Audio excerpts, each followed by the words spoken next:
Hey all, good morning, and welcome back to our daily live write-ins. Give me a second as I am testing and trying to figure out if this is actually working. Hold on. Period. Love to see it. Okay, actually, let me just double check on the Instagram too. Let's see. Yes. Okay. I have to check this every single time because knowing me, technology, and Murphy, we are not good bedfellows at all. So we finally made it to the weekend. Forgive me if I'm feeling or looking or sounding a little crusty. I'm coming on here as is in my natural, delicious, wonderful state.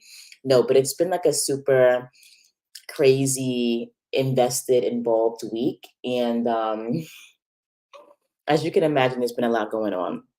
We literally had trunk or treat that I like volunteered for last Friday. And then literally from last Friday until yesterday, like it's been just boom, boom, boom, boom, boom. Usually I like my falls a little bit more relaxed, a little bit more chillax, but you got to do the mom thing. So we had a lot of events coming up, a lot of events to do, Halloween parties, trick or treating, meeting up with friends to go trick or treat, all the whole thing. It was cute. It was giving super cute. But as a result, I have been like super tired. Ooh, sorry. I've been super tired and was not expecting to sleep in as late as I did today, but it happened. Anyway, let's just jump right into the tea, right? Like, who wants to hear like a spiel about what I'm doing? Today, we are going to jump into the art of world building. Okay. And for those of you who might have missed the lives from yesterday and the day before, you really haven't missed too much if you missed like day zero on October 31st. But yesterday on day one, we did go over some, tips and tricks on how to take an idea, basically take it from basic to badass, right? I gave you some of my techniques that I use to take my basic ideas to a different level or to a level that I personally care about. We talked about asking yourself sociological, philosophical questions that you're interested in, problems, looking at problems in society that you're interested in solving. We also talked about using others' brilliance, right? In this case, Laurie Shear and her book, The Writer's Advantage, to give you even more ideas about how to look at your genre as a whole and how to then like twist and remix and repackage and unpack and then repack your genre so that your particular genre story is giving a freshness, right? It's giving the freshness and flavor that it needs to give, so that you feel like you're doing something unique and different on the market. So we talked about all of those things. And I did actually archive, at least on Instagram, that particular live. So if you're on Instagram, you're following me there, you can find it posted in my stories. It's going to be there pretty much for the duration of the month. And if you are on YouTube, those stay up there essentially forever. So you can follow on YouTube, same with LinkedIn, and same with Facebook on the profile and the page. So you are covered from all angles, my dear. And I also, just to kind of like give a little bit of posterity, let me share my screen because I did end up preparing some takeaway notes for you guys that I will also attach and make downloadable throughout the duration of this event, this gathering. I don't want to call it a course because that sounds way too formal for me, but yeah. Okay, if you're seeing my screen, those are not the notes. That's the space I'm going to be taking notes for today and doing a kind of roundup for you today. These right here are the day one notes. Okay, so if you are on YouTube or Instagram or LinkedIn right now, looking to kind of catch up on yesterday, feel free to take a screenshot, or you can just wait a few hours, and then I will attach these notes on all the social media channels that this stream is available. right? So this just is like a summary. Similarly, as I go through our world, oh, I'll also put up the genre writing prompts too, if you guys really want those to work on. So I'll do both of those things. For today, for world building, despite the fact that, like, I sound a little bit sleepy, this is one of my favorite, most favorite things to do in the development of a novel series, or like even a world for a feature film or a franchise for a TV series. So I'm super excited to jump into the material for today, and let's actually get right into it. And I am going to, let me just switch this view here. Oh, I am not on the stage. Hold on one second, y'all. Boom. Okay, so now I'm back with you. So there's not, just some random disembodied voice talking to you. So let's jump into world building. And in the spirit and in the season, right, today's season of world building, I have put up a different Colby's cafe background for us. You can kind of see it's giving us like a sci-fi, fantastical cafe vibe, which I'm really loving. So hopefully you're loving it too. All right. So how do we go about world building? As you can imagine, world building itself is extremely, extremely involved and very complex. And to be very frank with you, even though I have my own methods, I am still looking for different solutions, like software solutions or like just kind of like database solutions, right? To put all of my notes together so that I have my entire world in front of me. I've tried different things, and I'm going to approach this from a conceptual point of view, like actually how to go about building your world. But I'm also going to approach this from a tools point of view because for me, I find that having tools and having templates, whether they're other authors' templates, other writers' templates, or templates that I've designed myself, which I have, and I'm actually going to show you guys an example of a template today, or one of my templates. Um, Designing templates and having those tools really helps for me the thought process. Okay, so I will list out, and I'm actually today's presentation will have probably two slides for world building, one for the concepts and one for the tools. Let's start with tools. I find Evernote, number one, if you're using Evernote, to be extremely useful. And if you're not familiar with Evernote, let me actually pop that up onto the screen for you. And maybe I can even open my own Evernote. Did I delete it? It would be very hypocritical of me, right, to suggest an app that I deleted, but let's see. Because I do find it useful. It's just like it was more useful for me when I was doing research and gathering notes. And it's one of the great tools that you can use, but it's not the only tool, but it's one of my beginner tools. And so I would recommend it. Uh oh.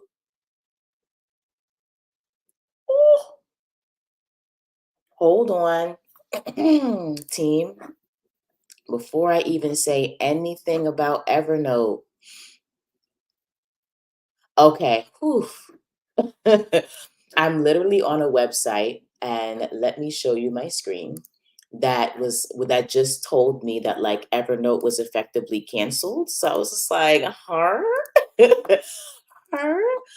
So let's actually go check out and look to see what's going on with Evernote. And for those of you who are tuning in, this particular lesson might be a good 45 minutes because your girl is struggling today. I have not had my morning coffee, have cocoa or tea, which I will be getting up to make throughout the course of this writing session today. So forgive me. Um, Okay, so Evernote apparently is saying goodbye, not to the entire app, but to legacy versions of the Evernote app. Let's actually look and see what's going on with this new version, though. Okay, hold on. Okay, I'm showing everybody my business, including like the 20 different emails that I have.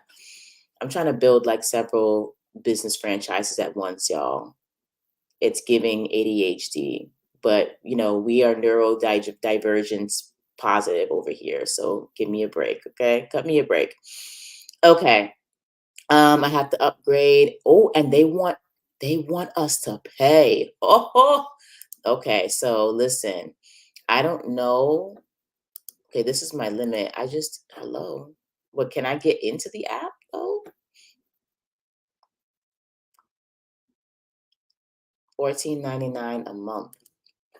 Team, I really wanted to show you guys Evernote, but apparently I have not been keeping up with the up to speed, up to date updates. All right. So, okay. Listen, let me click back over here. I'm going to stop sharing. I'm going to go back to my little world building screen. And apparently I need to do some more research. That's okay. I would still, even though I don't know, they seem to be offering like tiered payment plans, whatever the free plan is, brothers, sisters, cousins, go with that one. Basically, what Evernote is and how I found it useful is that whenever you're doing research on something, right? Let's take the books of Ezekiel, which is set in the world of alchemy. There's a whole human history around alchemy, right? So obviously in like the first stages of like writing this series, I was looking up pretty much everything and anything having to do with the history of alchemy. And so what Evernote does is that as you find different resources, as you find different websites, articles, books, clippings, blogs, videos, like pretty much any media, all you have to do is click the little widget in the top corner of your web browser. It's an Evernote widget that you're going to install, and it automatically saves into its own folder and its own database that particular clip. And what I loved about Evernote even more is that you could be on a page, right, that has like a video about alchemy or whatever, like a video, text, a podcast, and you could click the Evernote widget and pick and choose from that page what it is you actually wanted to save. So if you had all this media on a certain page, but all you wanted to do was save the text, Evernote has a function for that. If you go to a page and it's like a whole essay, but then they have like a 10-minute video documentary that's easier for you to digest, you could actually just clip that into your portfolio. And I used it for a while. Apparently, maybe not for like the past 6 months to a year as much because I'm mostly in the writing mode. I'm not as much in the research mode nowadays. But I had literally like 7 different portfolio folders inside of Evernote that classified all the research I was doing for all the series that were on my slate. And there are even more series that I'm working on that I just didn't capture through the Evernote app, but that you could if you wanted to. And that was actually free when I first got into it. But I guess Evernote, they wanted us to run them our coins, and I'm not mad at that, inflation and all of that. So now they're charging for a certain number of portfolios and a certain number of services. I highly recommend it. Try out the free tier first and see how that works for you. I have to go into my account and work out some kind of thing with Evernote so I can at least access the stuff that's in there, because I think I have like 7 to 10 folders, and they looked at mine and they were like, sis, like, sorry, you need to pay us now. So, but that is one thing that I would recommend. And no, I am actually not an affiliate of Evernote. It's just I have used it so much in the past and I found it so useful. So that's one tool, a world building tool that you can use to gather your research notes. Another tool that you can use, and let me see if I can actually find this joint. Let's see, world building database. I know I saved this in, here we go.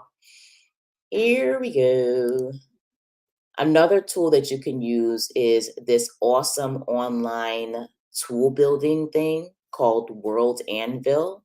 Let me share my screen with you as well on that. There is this mosquito that is just like relentless. Okay, world building, World Anvil. Here we go, y'all. Gorgeous. So I actually, and I will say this, I'm recommending this tentatively because I am still actually getting the hang of you. I mean, it's so deeply involved, as you can see. And I'm personally getting the hang of using it to just hold all of my world building information. All right. So I'm going to actually take you, let me see if I can enlarge this. Yes, I can. I'm going to take you down here. And as you can see, I love World Anvil. Like whoever put this site together really was doing the damn thing, because they put this together with not only, storytellers and novelists in mind, but specifically with RPGers in mind. And you know that RPG games are so extensive and so expansive, which is like, who doesn't love a fantastic RPG game? It's giving fantasy, but like manifested in real life, right? So you get to essentially use World Anvil to create wiki-like articles, interactive maps, historical timelines, and an RPG campaign manager. That's amazing. With full novel writing software, which I think is wonderful. I wonder, I have an account with them as well. I wonder if they're actually charging for this yet. Oh, they are not. So y'all better get on this as soon as possible. There might be certain tiers to using this, but you can still create a free account. And like I said, from my particular account, I literally just discovered this maybe like 6 months ago, and I have a lot of my own world building notes around the world of alchemy in like a Scrivener file. For those of you who don't know what Scrivener is a writing software that a lot of novelists are using, and it's phenomenal. But we'll get into that a little bit later. Let's get back to World Anvil. So I have a lot of my world building notes in Scrivener that I am trying to migrate over to World Anvil. But I will tell you straight up that World Anvil, and you can see these screenshots here that are navigating through on their own. It literally operates like Wikipedia.com, and you can create like embedded links that connect to everything else. Like you can literally build out your own massive wiki around your world. And I suggest that this is a great potential starting place for those of you who are looking for not only a database to store your stuff, but like a database that comes with pre-built templates. Okay, so as you can see here, with World Anvil, you can create buildings, characters, conditions, wars and conflicts, countries, important documents, ethnicities, geographic locations, items, languages, materials, myths and legends, natural and supernatural laws, religions, towns and cities, spells, science and technology, vehicles, and so much more. Again, it is super involved. And as I said to you guys just now, they offer you pre-made and customized templates, right? Or customizable templates. So come onto World Anvil. I will put the actual link itself in the description. It's because it's not there right now. But I'll put the link to Evernote and to World Anvil in the description. Go on today, play around with it, and it will. I will say this: you do have a bit of a learning curve. It's not an insane learning curve, but you do have, a learning curve. It exists, right? And then you can go in and build out your lore, or transport your lore from your notes currently over to here. And it also, obviously, as you can see, it's also very good with holding images and inspiration and clips and things of that nature. So definitely come over here and use it for your World Bible. All right. So I don't really want to overwhelm you, but those are two of the three tools that I want to show you. And I really love World Anvil a lot. Okay, so let's stop sharing. And then I'm going to show you a third tool really quick. And that third tool is actually a tool that I personally developed that will actually get us into not only a tool that you can use, but also the concepts, right, of using or how to build out worlds, like what types of things to do and what to look for. All right, so just give me 1 second. You would think I would come on here like prepped with these things popped up, but no, I was sitting here, listening to jazz music and thinking about what I wanted to drink in terms of like tea, hot chocolate, or coffee. So forgive me. But I'm going to actually open up the kind of one of my many templates that I have created for building out a certain aspect of the world of another series that I'm working on that I spoke to you guys about, which is the Asylum series. Or if I'm feeling a little bit more risque, it's going to be called the Sodom series. So, and I'm going to do my best to navigate through this through this template without completely giving away the entire structure of this new novel, because I do want things to like be a surprise. I realize that this is going to be on the internet, and that I don't want to reveal too many things, because the series is not out yet. I haven't even officially revealed the covers quite yet. So let me take you into, yeah, yes, yes, yes, yes, yes. Alrighty.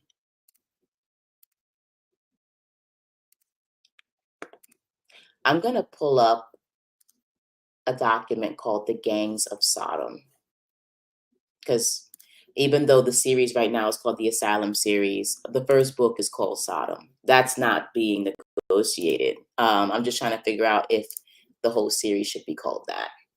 This gnat or whatever is like not letting me live my life, and it's been like that. Okay, let's see. All right. So you guys might be able to see here. I just gave you like a little sneak peek. And let me hold on. Let me stop sharing for 1 second. I'm just gonna like hide the rest of these rows temporarily so that, I'm not giving away the whole kit and caboodle, right? Period. Okay. Boom.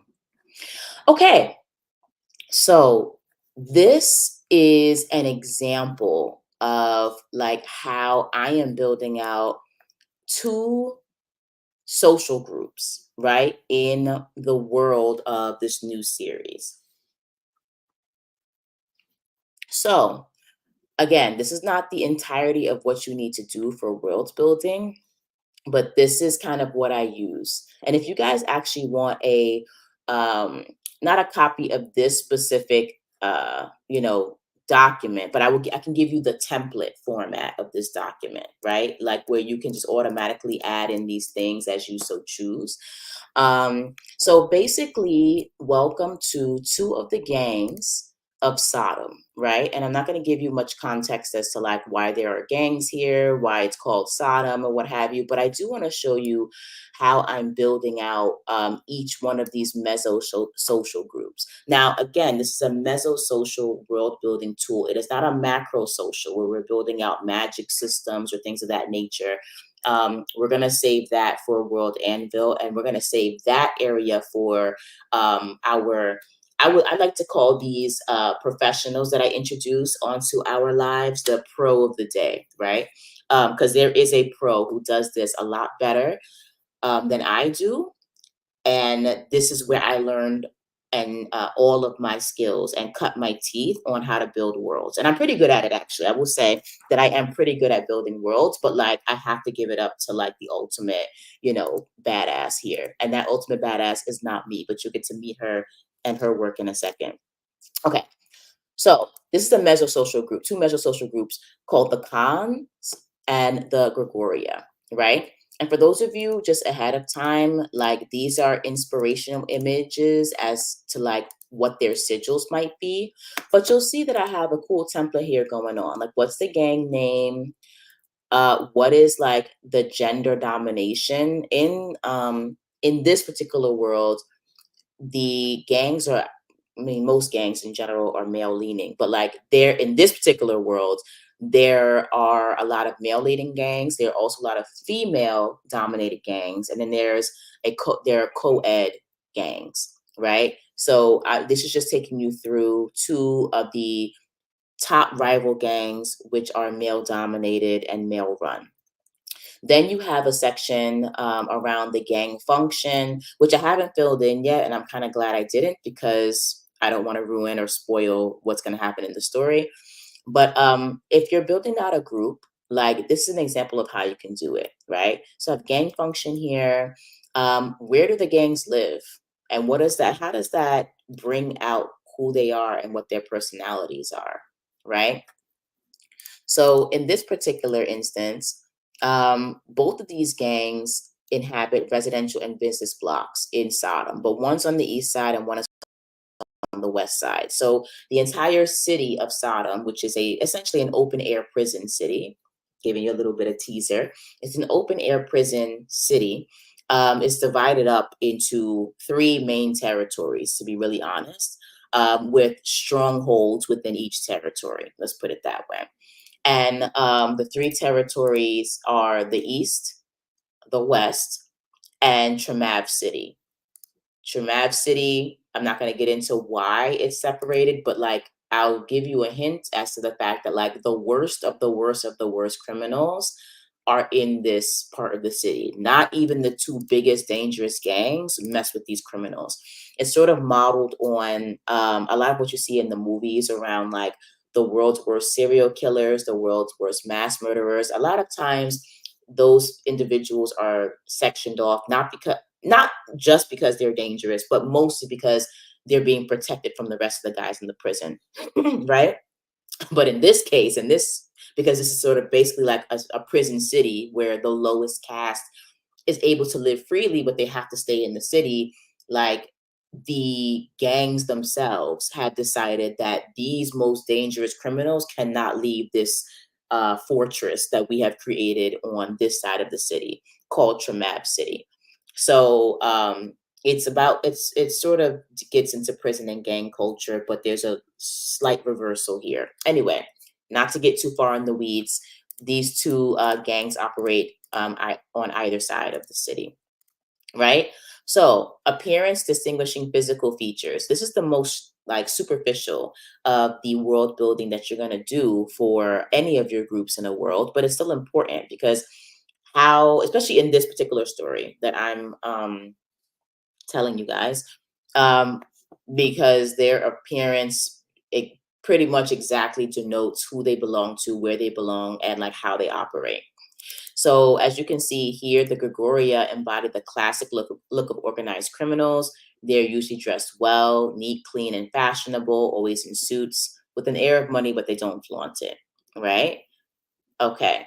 The Khan, on the other hand, they're a little bit more I don't know. I don't want to, I guess free spirited. Like think the warriors, right? Like warriors come out and play. That type of situation, right? But like way more dangerous. Like they are highly respected, highly feared, but their dress kind of gives off a sense of like warriors meets Dothraki, but very efficient. Okay, so like these, like the Gregoria are the smooth criminal version of these gangs, and the cons are just straight up like they're mobbing. Like, and both of these gangs are very highly feared, but they just operate differently. And of course, they don't get along. They're each other's main rivals. Okay, now you have the sigil, which you can either design yourself, commission yourself, use AI to design if you're using it as like a, inspirational tool. It's up to you. Again, this is a no judgment zone. But I do suggest that when you're building a world that you try to come up with some kind of visual representation of the place, of the group, of an idea, of the movement, whatever it is you're putting together, like come up with some kind of sigil or what have you. In the books of Ezekiel, there are two primary sigils that you're going to see. One is the wolf moon sigil, again, created by Nathan Crandall, who is amazing, where there's literally like a moon and a wolf is silhouetted against the moon. It's like a symbol of like loyalty or what have you. Interesting allegory to the House of Stark in Game of Thrones. Wasn't on purpose because like I wrote that in I started writing the books of Ezekiel in 2009, and I don't think I published my first book until like 2013. But then like the wolf moon sigil is like a symbol of like loyalty and togetherness. And of course, House Stark, we all know how that goes as well. So I love that little allegory. But that's one sigil that you'll see. It's a sigil of the civic order. And then the sigil of the alchemic order is a stylized Manus hieroglyphica, right? We'll get into that later, like not today, but probably later down the line in one of these lessons. But like to symbolize the combativeness, excuse me, and the how do you say, the rivalry between these two factions, right? And to symbolize the differences between these two, those sigils stand as very clear distinctions. So bringing it back to what we're seeing on screen here, come up with something, even if it's just a description of the sigil, right? Come up with something that like signifies what that group is about. The cons have an axe as a center of their sigil. Like to me, again, that's an axe sword, actually, that kind of symbolizes like the brutality of how they roll. And then the Gregoria just have like a stylized, very simplified, down arrow with the three, actually 5 points, but we won't get into what that symbolizes. It has its own special symbology. Next, another part of world building, and again, you notice that I'm not talking about magic systems or places or houses, grand houses or palaces yet, because to me, world building is just as much about the relationships and the maybe the tensions and the conflicts as it is about where it takes place. World is character, and I should have started with that. I probably would have started with that had I not been half asleep when I started this live. But your world itself is a character, okay? And when you treat it like a character, you're gonna notice that there are certain parts of human existence that all come together to make who we are, right? It's not just about somebody's exterior. Like you can see me, I'm a Black woman, Black female. I have dark skin. I have fuller lips, a full nose.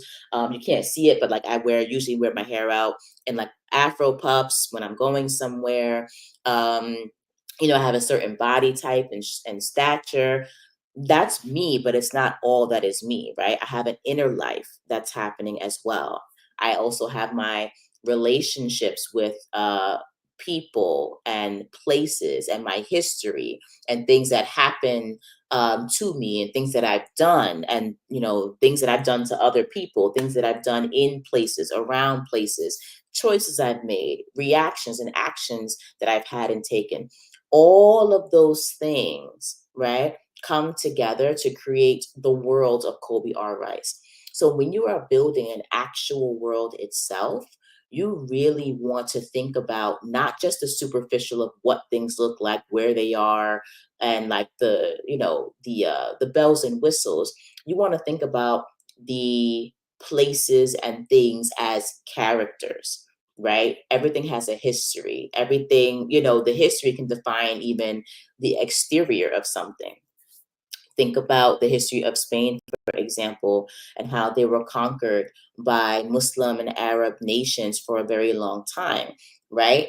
That history lives inside of Spanish architecture. It lives inside of even the Spanish language. If you actually go to Spain and you walk around, you can see like Arabesque, elements in the actual cities of Madrid and Cordova and all these other places, right? Sevilla. So that's just an example of how world can be a character. So don't sleep on making it its own character, right? Okay, so let's jump back into this little template. And I'm thinking too now, you guys might find this template very specific to my world, and maybe it might not be useful for you, but I will still make a general template available to you guys that you can use to at least build out those smaller social groups. All right, so as you can see, going back to world being a character, all right, these groups, they have rivals and they have allies, okay? There's also a gang background. I'm actually like shocked that I didn't fill this in for the Gregoria yet or either one of these, but I guess I'll get on with it. Then, of course, we have the more superficial characters or superficial characteristics, excuse me, of like the gang colors, right? And you see here, it's like gang feather colors. I guess how people like wreck themselves inside of Sodom specifically and only is they have feather tats, right? And they're not filled in. It's like you have like basically on your back once you are cast down into this basically untouchable caste called Shaitan, right? And I know that I took that from the Arab language, from Arabic. It literally means like devil or Satan or adversary, right? But in this particular world, it is a caste. Once you commit like a heinous crime, like you are cast out of this meritocratic society, essentially for good. They don't want to tell you that it's for good. They want to pretend as though, you can work your way back up and pay your debt to society and you can be a normal human being again, but you can't.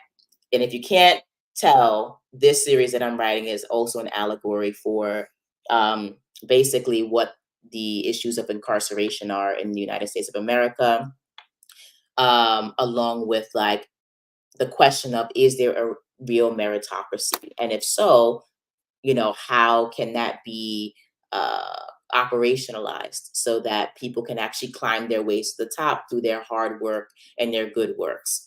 And obviously, because we're in the world of criminals, that is a question that's going to be asked again and again and again when our main character is unfairly cast down into the Shaitan cast and has to work her way back out of the cast into her normal cast. That's all I'm going to say about the context of this series. But just to get back to the point, the gangs, in order to sort of like basically stay protected inside of Sodom, so people are not abusing you and trying to kill you and do other horrible things to you, um, you identify yourself with feather tattoos. And when people are cast into the Shaitan cast, one of the first things that happens to them is that they are stripped, and they are tatted with broken angel wings on the entirety of their backs, right? It's on across the entirety of their backs. So I'm going to show you like some examples when I get out to the larger world building tool, dealing with the cast. I'm going to show you what that looks like. But as you are pledging loyalty to a gang for your protection, that empty set of angel's wings, those feathers, are getting filled in with colors. So the more favors or the more favor you gain with a certain gang, the more of their feathers get tatted or get filled in on your back. So obviously for most people, like you want to have as many of one color as humanly possible so that people know that you rock with them, so that you're safe and that you're protected. And that's all I just want to tell so much more about like the world building around this new series, but I'm trying to hold back right now.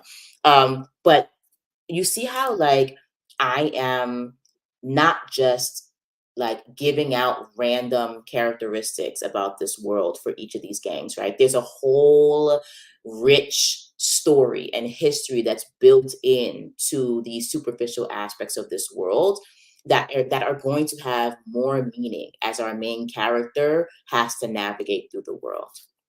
All right. So let's talk about the table. All right.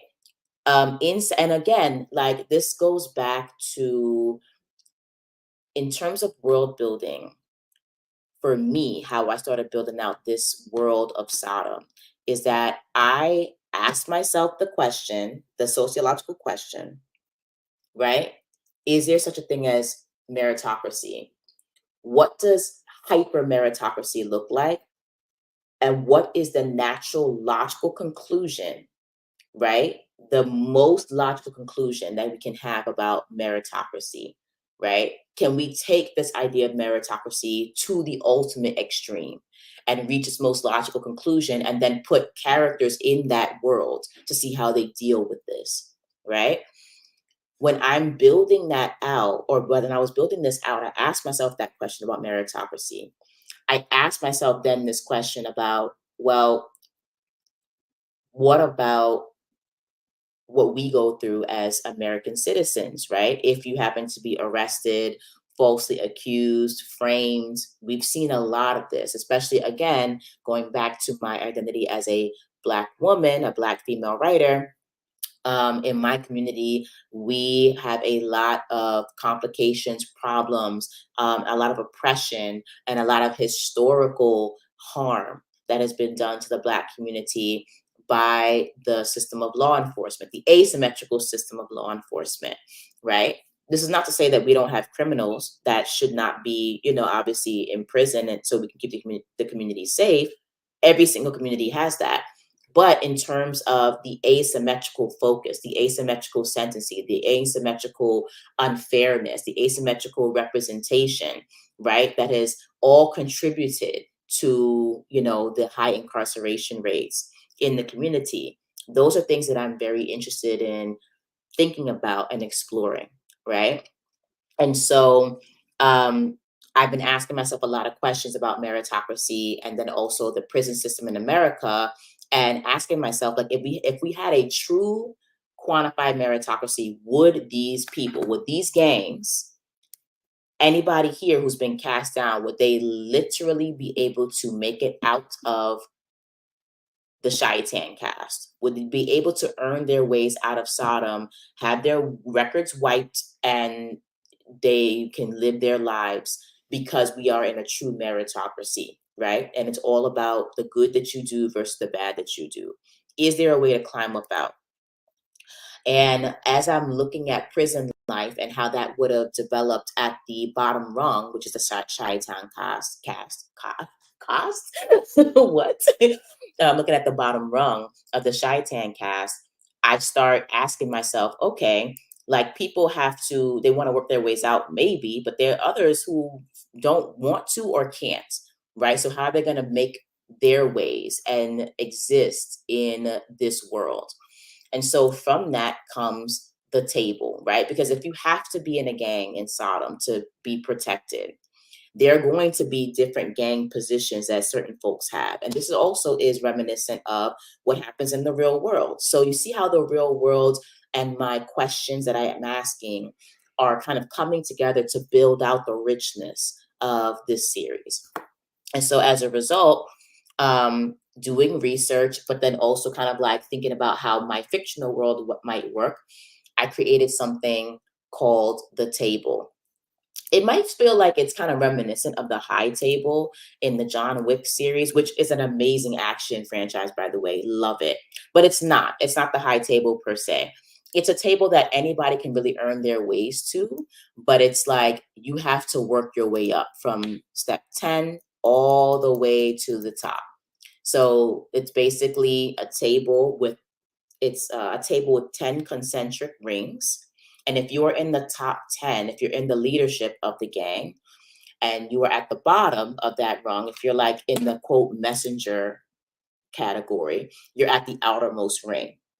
But as you earn more trust, you do more things, you like basically turn the tides for your pledged gang that you're trying to pledge, you get to move up. And unfortunately, if somebody is in your spot, you're going to have to bump them out of the spot. And this being gang violent culture, you can imagine what that looks like, right? So all of this sort of came out of how I am asking more and more questions.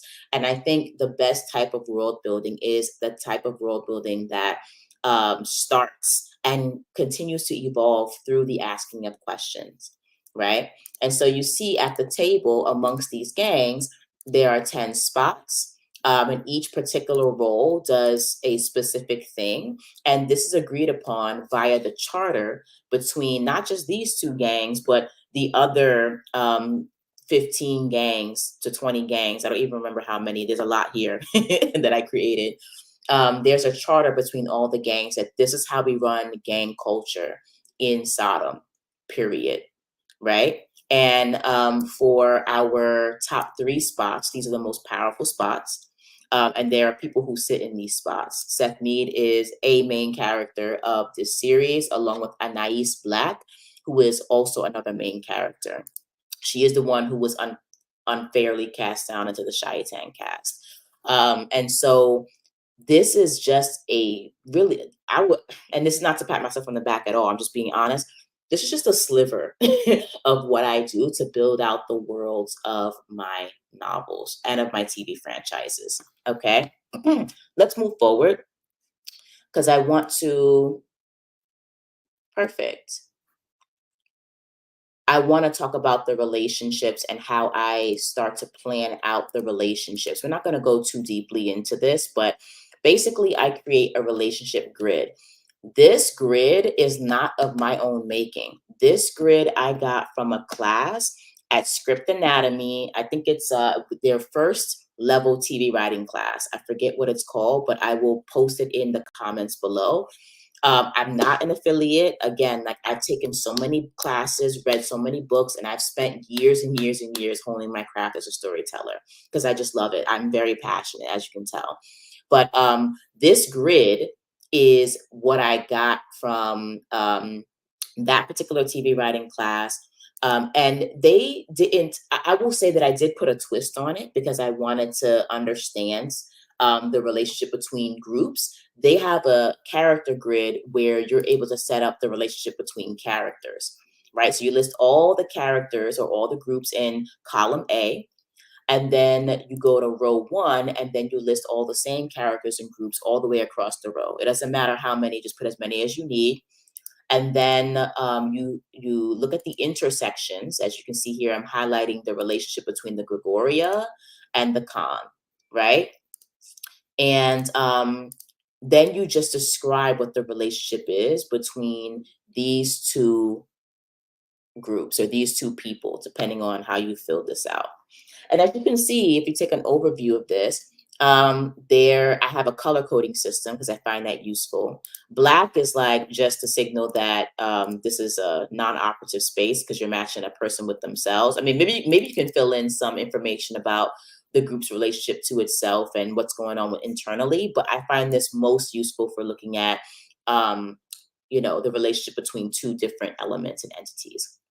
So I color coded this to show that the groups either have a positive relationship, an antagonistic, or a neutral relationship. All right. Excuse me. And so that's just how I do it. And in this first, let me actually expand this. Hold on. In this first cell here, I actually not only color coded it, I labeled it as antagonistic, and then I described what's going on between the Khan and the Gregoria, right? So as you can see here, it says the Gregoria have an extremely shaky truce with the Khans, and that they hold one half of the lucrative Noxine compound while the Khans hold the other.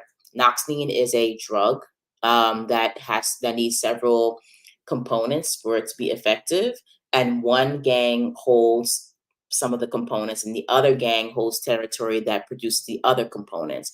So they hate each other, but they have to work together to like make money. And of course, they're making money off the other castes who claim to be moral, good human beings, but they're just not getting caught doing drugs and stuff like that, right? So as it says here, the only way to make the entire compound is to meet at the outer factories where the compound is created. But the Gregoria have long wanted to take over the Khan part of the Noxine business, as well as own the entirety of Sodom, and their long-time acts of aggression on the Khans are making things shaky. The most egregious wound, however, was the assassination of Tiago's wife, Kione. Oh, I like that name. I didn't know I made that name. At the purported hands of the Khan, of then Khan assassination, Bula.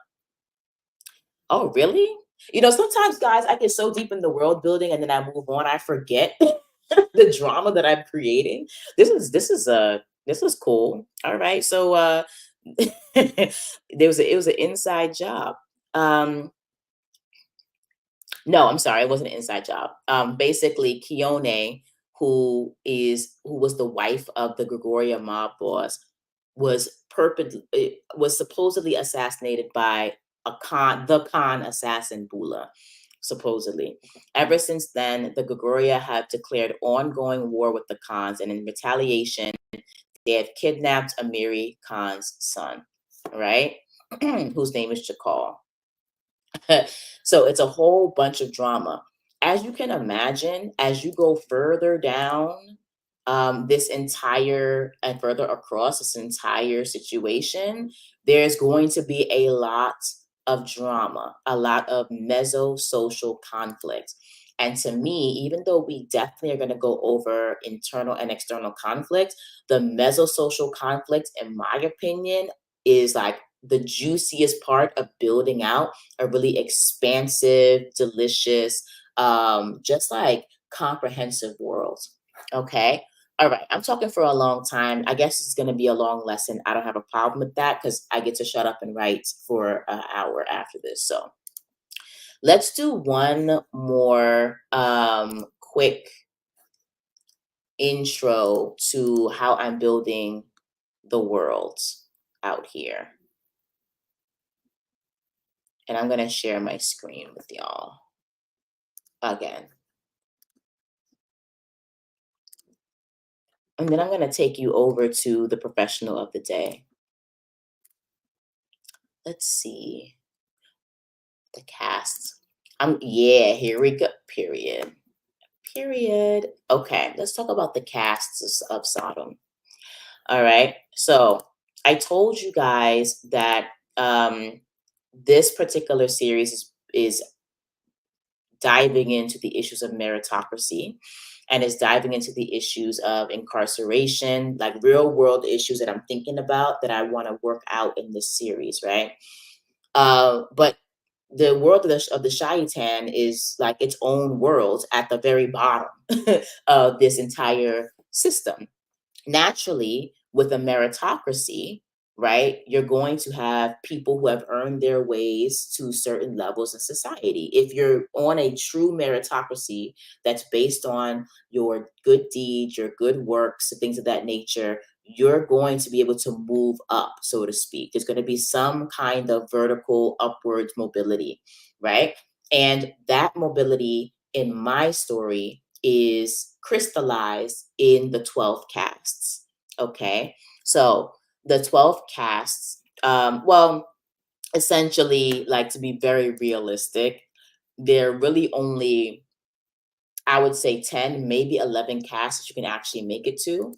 The top cast is just one person who's this authoritarian sort of overseer of the moral creed. Essentially, it was called the moral order, but because I have two orders, the civic order and the alchemic order in my other novel series, I chose to not call this the moral order. I chose to call this the moral creed, right? So the moral creed is like a super dystopian, like pseudo utopian society where everything is ruled by meritocracy, but there's still, one grade a-hole at the top who is telling pretty much everybody what to do. And he is called the prime minister. Okay. Do with that what you will. If you are super religious and you're kind of finding yourself offended, please don't be. Although religion does play a big thematic role in a lot of what I'm doing in this series, try not to be offended. Okay. It's not meant to offend. It's just sort of, again, me taking this meritocratic society to its logical conclusion. All right. So if you don't like authoritarianism as a logical conclusion, like neither do I, but like that's kind of what happens when you're trying to control every aspect of society, right? So we have the prime minister at the top. He is essentially divinely selected by the firm. And the firm is short for the firmament. All right. They are essentially the black ops right hands to the moral creed. They're the ones who do all the dirty, horrible things in the background of the society to make sure the society functions. So they're kind of like a Delta team, like a really big Delta team set up in what used to be like Washington, D.C. It's now something different, but the allegory is the same. All right. It's a sort of, allegory to what used to be. It is a cabal. It is a cabal that is like, yeah, I'm not going to get into it, but like you'll find out more about the firm if you read the series. Okay. And the firm, they are the ones who keep the other casts in check. They also keep the algorithm, which is what determines somebody's place on this meritocratic ladder in check, right? Then you have the Pyatt, the marshals, the sibyls, the proselytes, the derelicts, the nizith, the vizier, the herots, the apos, and then the shaitan at the bottom. Okay. Now, let me hide the rest of this, even though a lot of y'all could just pause the video and read what I have going on here, which is fine. Just know that you heard it here first. Okay. All right. Oh, I didn't mean to hide all of those things, but that's okay. So let's talk about the top cast, right? Because you can't earn your way into the prime minister cast, and you can earn your way into the firm, but it's a very arduous, long process, and it's very hard to become a part of the firm. Okay, it's an oligarchy, but you can still get there. But let's look at the prime minister cast that you can't earn your way into as an example of how I built out this entire world around which my series turns, right? So I have the cast name, which is very, like simple. Again, there is a history behind the cast name. When I was first coming up with these cast names, I used very, how do you say, it was very derivative, right? So for example, the marshal cast, which is the military cast, basically like law enforcement cast, they were at first called shepherds, right? Because I saw them literally as like shepherds of the flock, again with the sort of religious allegory. Um, and then I was like, let's find a cooler name to describe this cast. And then I came up with martial. I didn't invent the word martial, obviously. You guys will know it from martial law, and you'll also know it from like actual law enforcement officers who are called marshals, US marshals, right? So the martial cast, right? But there is a history behind why each cast name is what it is. Prime Minister has not changed. Cast order, they're basically like there are 12 casts in total, and each cast is put into an order or a state, right? So it's you're already divided by your cast, right? And you're already ranked by your cast. But then like certain groups of casts are kind of all considered like on the same playing field, sort of. Like you're in the zone. It's used to zone you, basically. So you're like, let's say you're in cast 1 through 3, like cast 1 is still higher than cast 3, but you're still allowed to live in and around and semi interact with casts 2 and 1 because you guys are zoned in certain areas. Okay, getting into issues of segregation, right? And getting into issues of redlining, getting into issues of zoning. As you guys, everybody knows like that you guys are essentially, we're all zoned when it comes to like education and things of that nature, right? Except this, they're more honest about it in this world.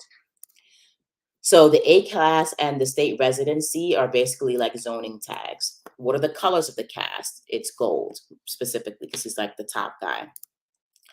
The former definition is again getting back to how like the history of the cast itself and like what it used to stand for and how it's changed. This hasn't changed, so there is no formal definition for the prime minister. What is the function of the cast, right? What is his function? What does the cast do? The prime minister is considered like the lamb, to be the exemplar of morality and goodness. Then I have a description of who he is or she or what they do. And each cast has a function and a description. Because I brought the marshals up, I'll talk about them for a second. The marshals are specifically there to enforce order. Whatever the laws of the moral creed are, the marshal cast are there to enforce those laws. They are also in charge of basically keeping the Shaitan caste specifically in check. And there's a certain sector of marshals in the marshal caste that operate solely and specifically with the Shaitan. Kind of like in law enforcement, you have police officers and then you have corrections officers, right? Then you have parole officers. You have different flavors of law enforcement. It's the same thing in this world, right? Um, and the relationships there are very interesting, and I can't wait to get into those. All right. But in terms of function and description, just decide kind of how you want this meso-social group to function. And I use description to talk about, excuse me, not just their appearance, but like specifically like what uh, the people in this cast do on a day-to-day basis and what their purpose is in the moral creed, right? So, like I said before, the prime minister is like the exemplar of morality. Um, and in the cast description, I say the PM is selected from amongst the members of the firm and then elevated into his or her position as the PM. Serving as a Christ-like symbol, the PM represents the paramount of all that is good, moral, true, and pure. And to be fair to this very dystopic or dystopian world, like they always actually choose a really great prime minister. The prime minister actually really is, in all senses of the word, for the most part, like the ultimate example of goodness. Like they are a pure person. Just everything else that's happening under them is like really crazy and impure. um, excuse me. The PM is, quote, what we should all aspire to as lower caste. He or she is also looked upon as a worldwide parent figure, empowered by the universe itself to inspire good and morality in all. Okay, etc., etc. So then we have other columns here that I thought and think are important in terms of building out a mesosocial group in your world. What is the light side quality of this group, and what's the dark side quality? The light side quality of being in the prime minister cast is that you serve as the exemplar of morality.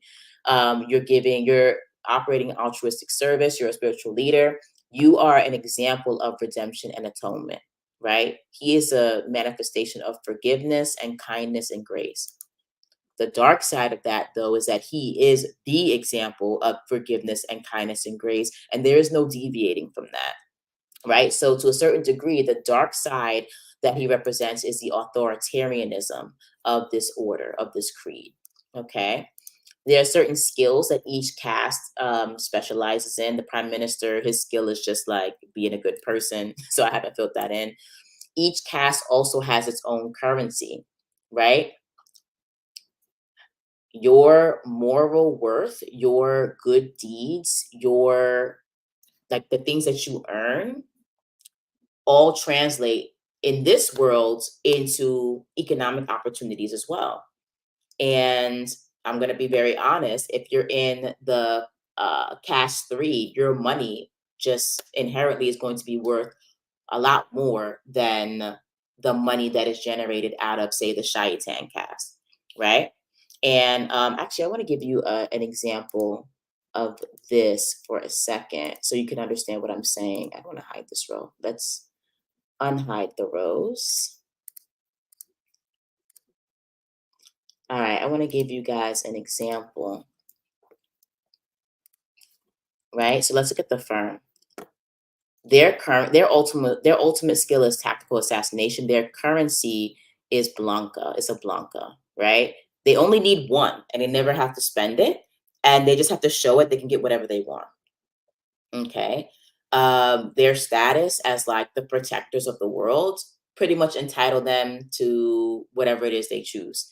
So if they want to ride around in a Maserati, they can do that. A lot of them choose not to because obviously you don't want to draw attention to yourself, but like they can live the life, they and their families can live the life that they want, right? But the trade-off is that they have to live in the shadows. Okay. Um, by contrast, you have the Payet cast, and they use blood coin, right?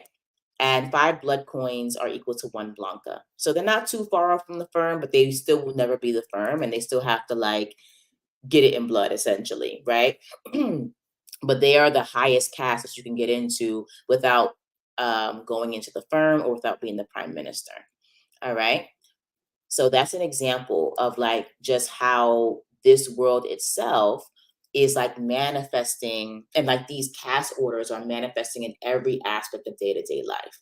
And with that, I do want to get into super quick. Let's just take the next 5 minutes or 4 minutes to finish out this explanation that I'm giving you for mesosocial groups. And then we're going to get into the macro social with Holly Lyle, who is like the pro of the day, who I love. Okay.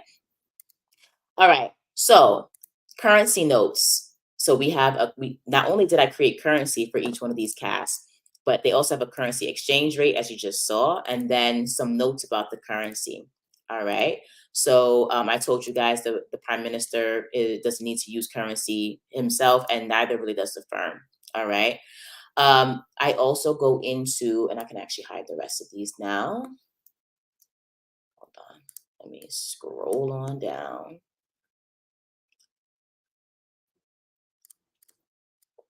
Sorry, I'm trying to, there we go.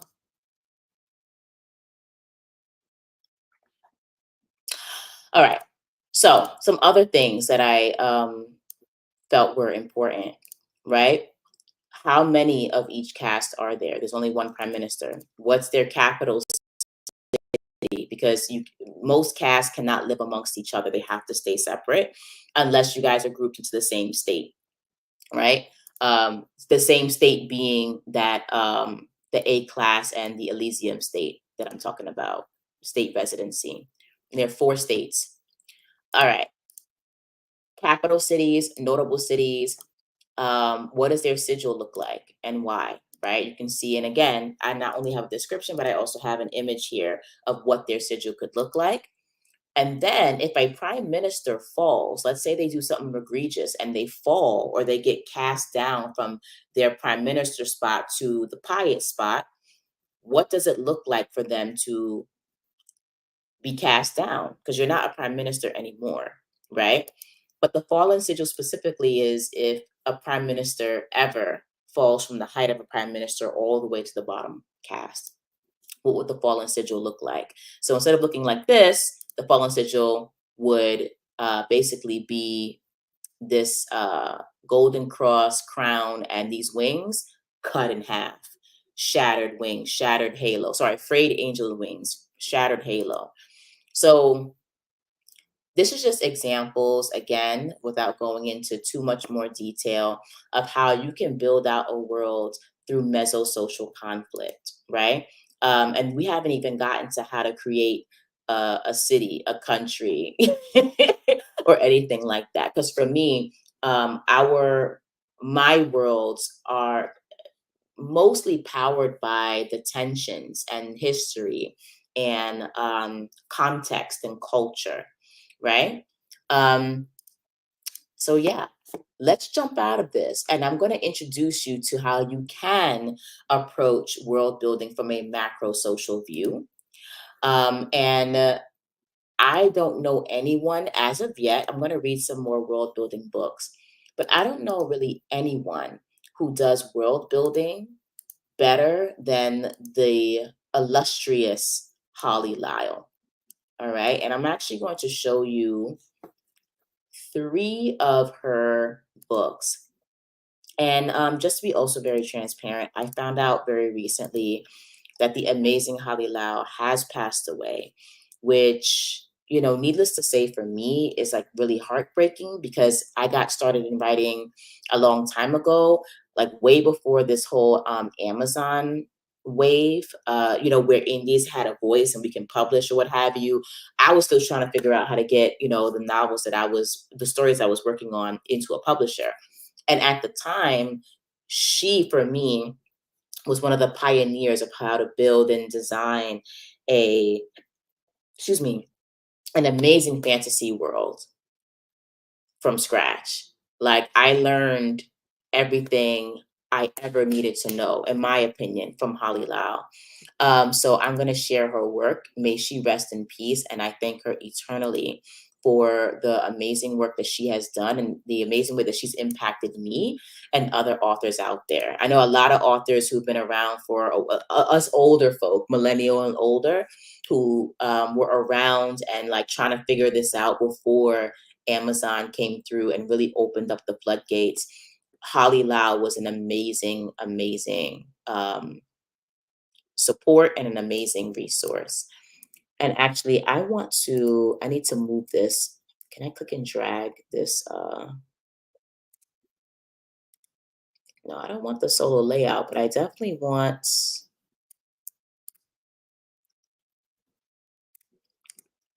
sorry team, I'm trying to move my face so that it's not blocking.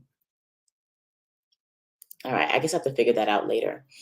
Okay, anyway, Holly Lau's Create a World Clinic was the text that I used, along with her other world building texts. So I'm going to show you three texts from her.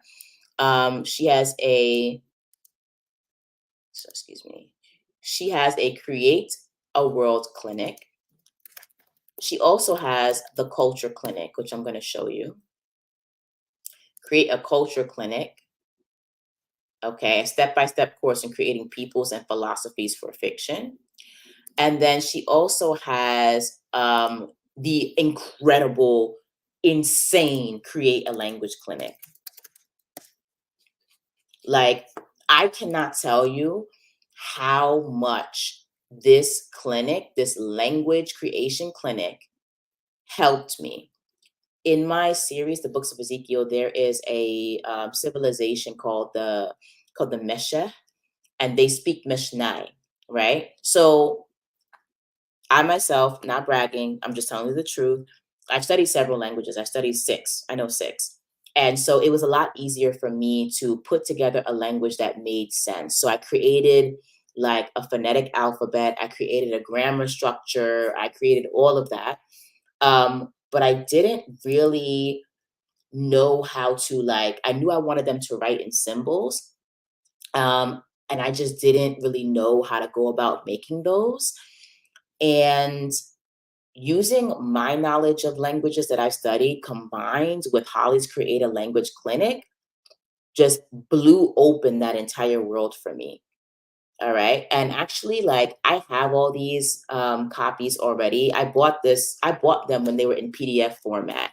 But just to show you how much I rock with Holly Lau, I'm just gonna buy them all again for Kindle because I want to just give you a brief tour of the inside, and then we're gonna go and actually do some writing because I've been talking for a long time, way longer than I expected. So I'm so sorry, but I hope that you got a lot out. I got. I hope you got a lot out of this. Let me buy this and support her estate. Even though I can't support her because she is no longer with us, I can still support her estate. Um, and like you can see that she's amazing. Like she literally kept these amazing resources at $3.99. You know, $3.99 to $9.99. And so like that's just how awesome she is. Okay, so let me actually unshare for a brief second so I can actually get into this content. I'm losing steam. I'm losing steam, y'all. I'm talking too much, but I want to give you this like amazing, important information. Let's read now.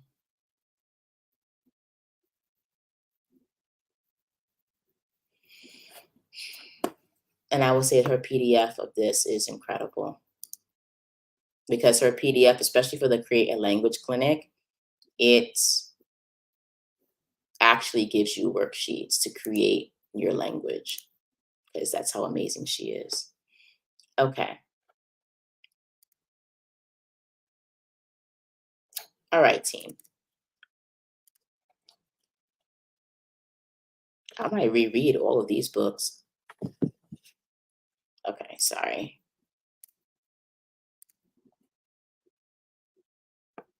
Oh, here we go.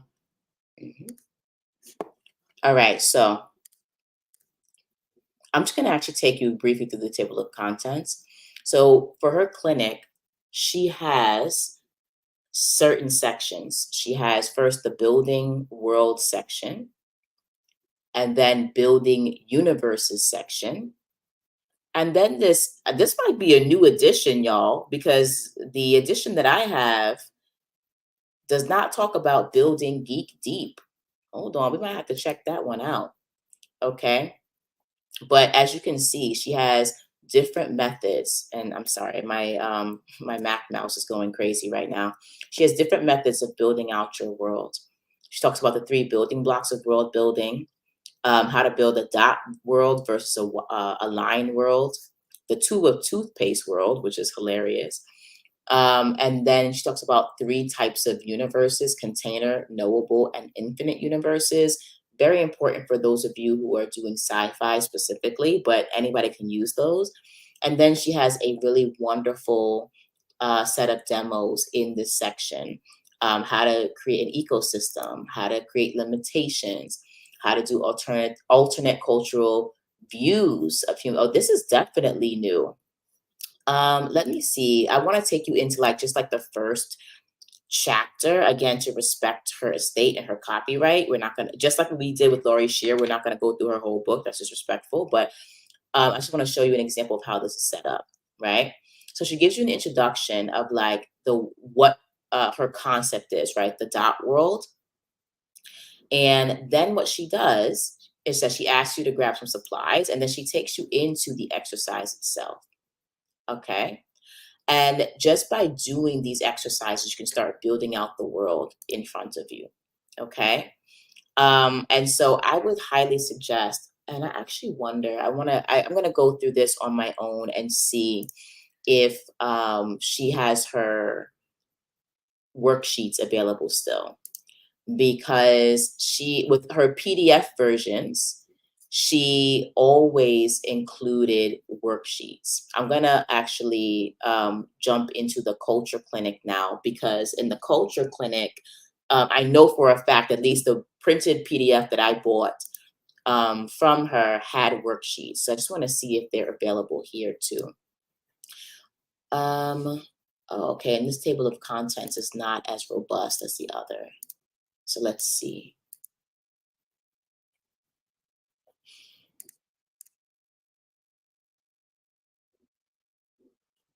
Okay. Again, I'm gonna have to do this research on my own with her with this new version of it. But I will show you this section, right? Because she tells you how to use the book. So she goes into the different sections of how she builds out a culture. And as you can see for section 2, basic culture building, she assigns different categories: personal, community, religion, and government. This section for me was very helpful in building out the books of Ezekiel, I will say, because it made me think through, like, again, the macro social, which is the government, religion, and then the mesosocial, which is the community, and then the microsocial, which is the individual and the personal. So to say that I learned a lot of my skills, even if I developed some of my own techniques of world building, it all started with Holly Lau, you know? And then she'll give you some more advanced techniques, which is like, if you're reading this along with me, some of these techniques include creating non-existent books, religious rituals, songs, artifacts, etc. And then section 4 has worksheets. Okay. And she tells you that you should start putting together your starter culture notebook and add a culture section. Right. And so I would actually suggest that you guys grab all 3 of these books: the culture clinic, the world building clinic, and the language building clinic, and just put it all together in some kind of world building notebook, whether you use World Anvil, which is what I showed you guys earlier in this class, or you like to use not hardcover, but you like to use actual paper, like you like to hold things in your hands and write notes and type notes and print them. That's also cool. Have a binder, divide it up into like several sections, and like get to work. All right. Section 4 does have the worksheets. So I am going to see if I can just show you at least one worksheet. Ooh, okay. She got the downloadables. Okay. Oh, please let her still have the worksheets. Hmm. Man, I really wanted to show you guys this, but it also might be behind a paywall, which I paid for. But again, I want to respect her classes and her estate, so I don't want to put too much up on the screen. But let me see if I can find something that's on her blog, like a sample, and then I'll put that in the description. Okay? Hopefully you guys will find that fair. Okay. And I'm talking to myself, and you guys can't look at what I'm seeing, but I am at her site and I'm not seeing the actual downloads. So anyway, she does have those downloadable PDFs available, and I'll see if I can provide an actual link, even if it's to a paywall, which you should be paying, if that's something that you value, is respecting people's work. Definitely do that and get the downloadables. Okay, I just want to show you the language clinic really quickly too before we jump into today's writing session. Kindle Library, language clinic. These three books together created a powerhouse for me. And again, I'm eternally grateful to Holly Lau. Oh, okay. She did this as a part of a whole world building course. Love that for her. Okay. So,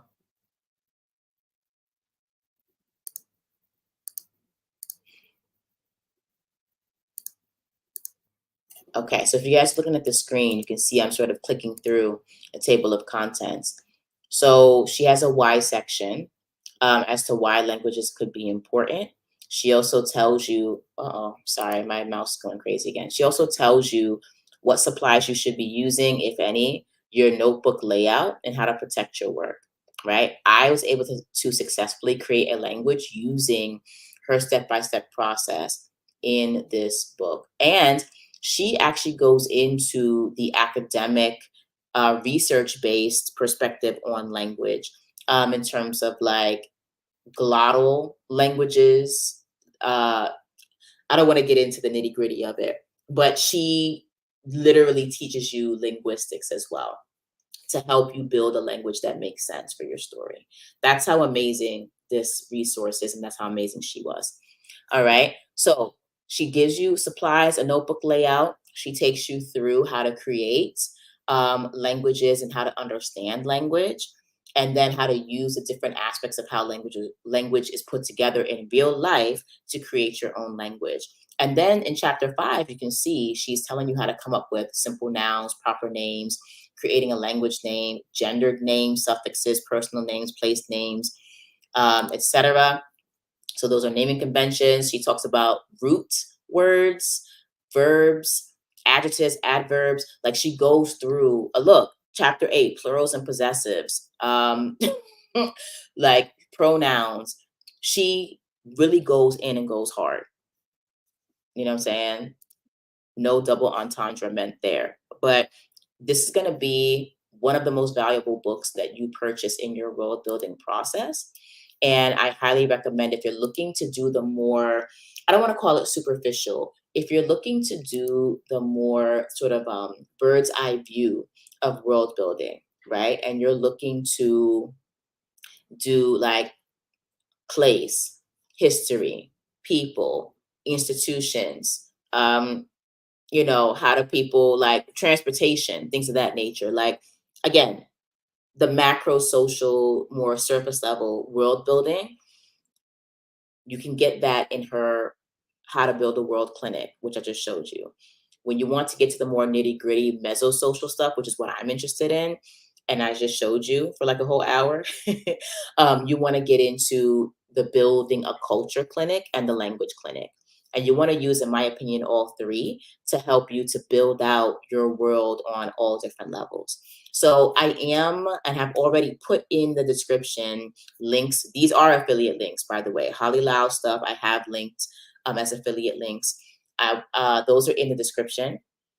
I will also add links to Evernote and World Anvil, and those are not affiliate links at all, so that you have some tools at your disposal.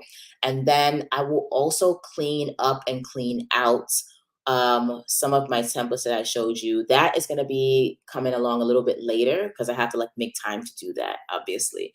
But I will offer those empty templates if you guys find those useful. And if you don't find them useful, tell me how to make them useful so that you guys can actually go in and use them to build your world. But I truly think that World Anvil and Holly Lau will have you write, and Evernote, the free version, will have you write and ready to go for world building. That was so much, guys. I'm so sorry. I talked all of your ears off and I'm even tired. But we need to get into this writing. So here's what we're going to do, okay? I am going to just give you guys a brief reminder of why we are here. So number one, forgive the darkness on the screen. What is that about? Number one, we are here to learn. Number two, we are here to write. Number three, we are here to gather and collect all the amazing free books and goodies and incentives that I have on offer for you guys. So let me just get into that really quickly before we go off to uh, our writing sessions. I'm gonna put notes here. We're gonna go into prompts in a second. All right. Before we go into our writing session, I want to remind you that number one, we have in the description our Cozy Creator giveaway, where you're gonna, if the grand prize winner will receive one package or one set from each category, a cozy, a goodie set with supplies, a hobby set, and a drinky set also with supplies. That will be the grand prize winner who gets this. So enter the giveaway today. But everybody gets a prize because I love to give gifts. Okay. Also, there's another giveaway that I have launched as of yesterday called the Manga Madness Giveaway. If you are specifically and solely interested in becoming a mangaka or a comics writer or an animator, all right, for either American cartoons or anime, you can really kick off your journey because I will, for the grand prize winner, invest in and send to you a complete manga, comics, and animation creator kit. All right. And the details are in the description below. Just click the link to enter, and you'll see everything that is on offer that you have a chance to win if you enter. And of course, everybody who enters that giveaway also wins a prize because everybody's a winner in this world. Just to remind you, our cozy sci-fi fantasy book giveaway is still happening, where you can, again, in the description, download free sci-fi and fantasy novels. Feel free to also grab one, or in my opinion, you should grab all three of the books of the day from Holly Lau. Create a World Clinic, the Create a Culture Clinic, and the Create a Language Clinic, and that's also in the description. And then we have 2 more free book promos opening today. One of which is Sympathy for the Villain. So this is about interesting bad guys in fantasy and sci-fi. And of course, I am a part of this promo because in the books of Ezekiel, our bad guys are giving what they need to give. I love our bad guys, or my bad guys, as much as I love my main characters. I love all the characters, even the most grotesque, detestable characters. I love them. So definitely check out that particular promo if you're interested in villains and complicated villains. That is the promo you want to download your books from. Dystopian future. Actually, this is supposed to be reading dystopian fantasy. I'm not really sure why the promo creator for this one put future here, but this is a collection of dystopian fantasy novels.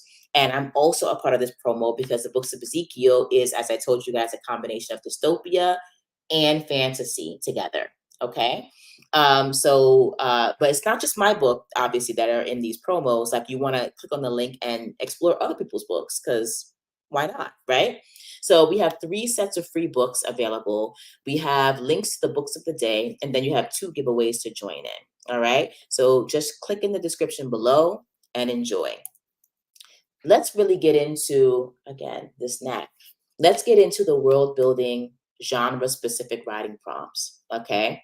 So based on everything we've done for today, I'm so sorry that I'm waving at the screen. It's this annoying gnat that will not go away. For the sci-fi action prompt, you're going to, or you can make your own prompt too. You don't have to follow this prompt. Imagine you're an ordinary citizen living in your high-tech futuristic world. What does their daily routine look like in terms of technology and societal expectations? Sorry. Free write about how their life is shaped by advanced technologies, from how they travel, work, and communicate to the potential dangers they face. What unique challenges or threats arise from the tech-driven society? Alien invasions, AI control, or military dominance? For fantasy, what does a day look like for an ordinary person in your magical fantasy world? So this is, as you can see, these genre prompts are really drilling down to the day-to-day, what is your character doing in their normal day and how are they doing it, right? In a sci-fi world, do they pour their own cereal ever? Or is the cereal box self-levitating and self-dispensing based on what the character is thinking due to the microchip that's in their brain, right? That's just an example. So the day to day in each one of these worlds is going to look very different, right? So just embrace that difference and try to get very, very minute, very idiosyncratic, and very specific about how each aspect of the day is going. A simple shower in a fantasy world might look very different than a simple shower in the dystopian world, if they're even able to get one. Okay. One might be washing up at a well while also trying to, like, watch their back for any patrol hovercrafts, while the other might have to use like a magical fairy dust that strips away magic or something before you get to actually wash your body, and then you have to put the magic back on. You know what I'm saying? Everything's going to look different. So for each one of these writing prompts, I'm too tired to read through all of them, but you guys can read. You're going to go through and describe a day of a citizen that lives in that particular world. Okay. So of course, there's something here for everyone: sci-fi, action, dystopian, fantasy, and fantasy romance. I'm going to put on some music.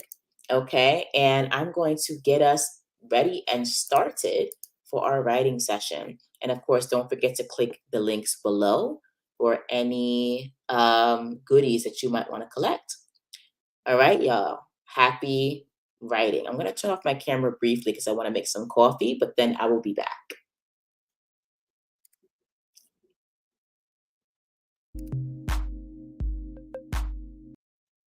You know what? Actually, I don't like that music. I want to play, let's play the jazz.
Hey, team.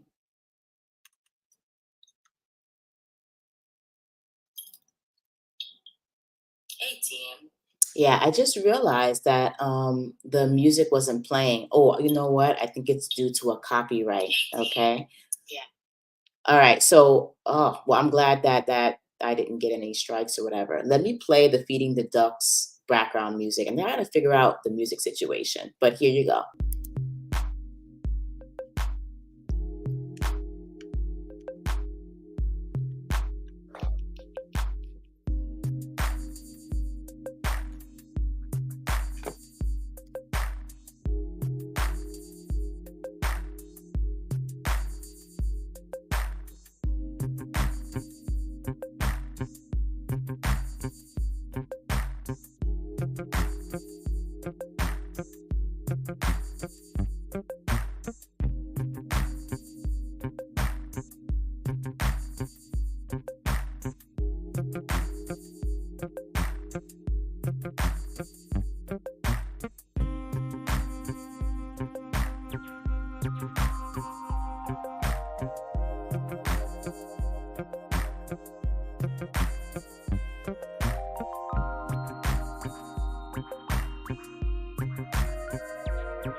I did all of that, y'all. I was going crazy just now, like just hyping up my mug, hyping up my wearable blanket, and y'all didn't hear a single word of it because I was on mute. I'm telling you, like this life, this tech life is gonna be hard now that I'm like, I guess I'm streaming now, which is kind of fun and cool. Anyway, long story short, I'm bragging on my amazing Slytherin mug, which I got from Universal Studios. It has the sigil on the front. And it also has like the slogan on the back. And then I'm also wearing this amazing Slytherin wearable blanket hoodie, which I got the mug from Universal Studios, and I do believe they sell them online at that site as well. I got this from this place called Anime Ape. And to be very honest with you, I'm not entirely sure that they are licensed and in agreement with Universal Studios for this, but I bought it and I'm going to let them work that out. And I'm going to buy the next version of this wearable blanket because it goes hard. The wearable blanket hoodie that I got on goes crazy. This mug goes crazy. And the super frothy, foamy, delicious pumpkin chai winter spice tea that is inside of this mug also goes crazy. And it is rejuvenating your girl. All right, so we are doing a quick check-in, and I'm going to try to actually I do not like the way that my face is blocking the actual writing prompts. So let me just try to play around with different views here. I should be able to move my face around the screen. If I can't, I'll keep it like this, but yeah, it's gonna have to be like this until I figure it out. Guys, I'm still trying to figure stuff out. We're at the halfway point. I hope you guys are getting a lot of writing done. I'm actually checking on my social media to see if anybody is dropping any questions, comments, or concerns. And I don't see any. So hopefully you guys are getting a lot of writing done. But we are going to wrap up in about 20 minutes. So I'm going to go back on mute, put the music back up a little bit, and I'm going to continue my writing journey. Have fun and drop any questions in the chat wherever you are right now so I can answer them either now or after we conclude. Thank y'all.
All right, team. So I am back, and we should have had about an hour, probably a little less, but you can still continue to write. You do not have to wait for me.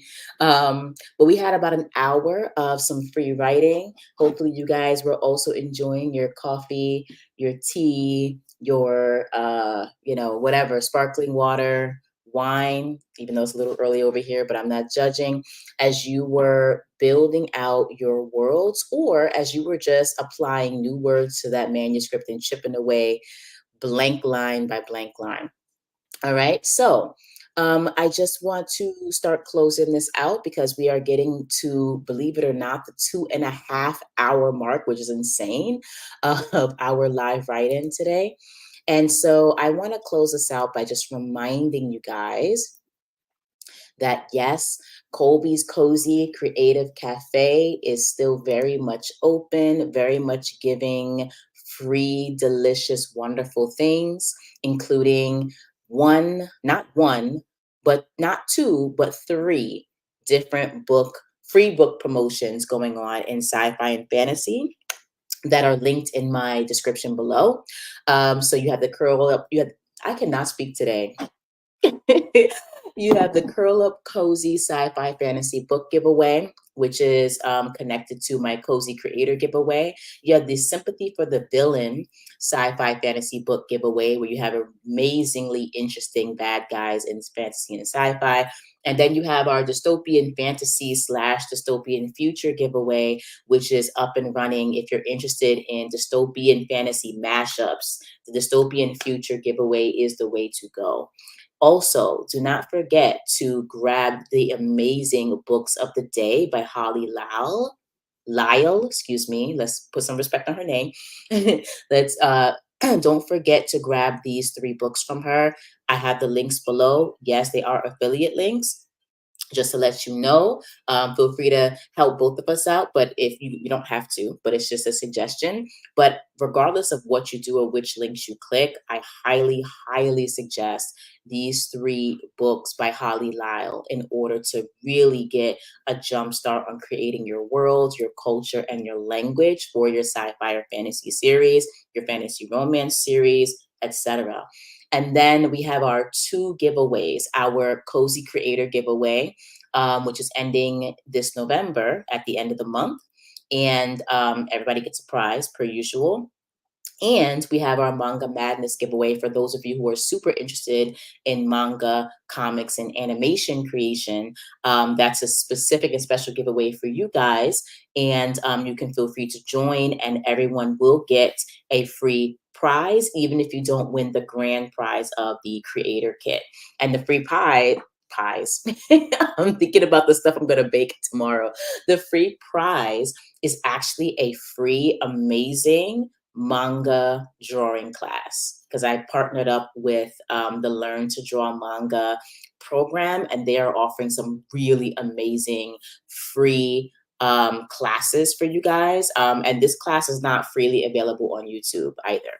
So if you want a free manga drawing class as your entry prize to the Manga Madness giveaway, make sure that you join the Manga Madness giveaway. You will receive the free class pretty much immediately. And it's an amazing class. I sat the class. And as a result, I will be enrolling in the manga program at Learn to Draw Manga in 2025 in January. So this is something that I'm going to announce to my newsletter list because I haven't updated them yet on that transition. Really not a transition, but an addition to my writer life. But that's just a sneak peek as to why I'm offering this great giveaway. And for the Cozy Creator giveaway, if you want to kind of vie for your chances there and you're interested in manga, in the hobby set part, you can choose to get a manga anime creator set of your choosing if you actually end up being the grand prize winner. All right. So those are the things that are available to you. I will make sure the description is uploaded and updated with all of the links to all of these things, but also to the Evernote platform, which I'm going to explore more and probably do like a separate class on, the World Anvil platform, which I will also explore more and do a separate class on in the future. And then I will also make sure that I will provide clean, empty, guided templates to world building in the way that I world build, if you're interested in the way that I world build per what you saw on today's class. All right. And finally, I will make sure, and just to prove it, I'm going to show you I have this empty space ready for y'all. I will make sure that I also provide a summary here of the notes from our world building session. It won't be like a comprehensive 10-page notes section, but it'll be some bullet points and some guiding points that we talked about today when it comes to building out your worlds. All right. So having said that, y'all, it is time for me to wrap up. I actually need to go and finish some writing and also like get the rest of my day on and popping. I hope you guys enjoyed. It was very long, but very also comprehensive writing lesson and writing session. And I'll see you guys again tomorrow, same time, 8 a.m. with our next writing session, which I believe is jumping into external conflict. So that should be super exciting.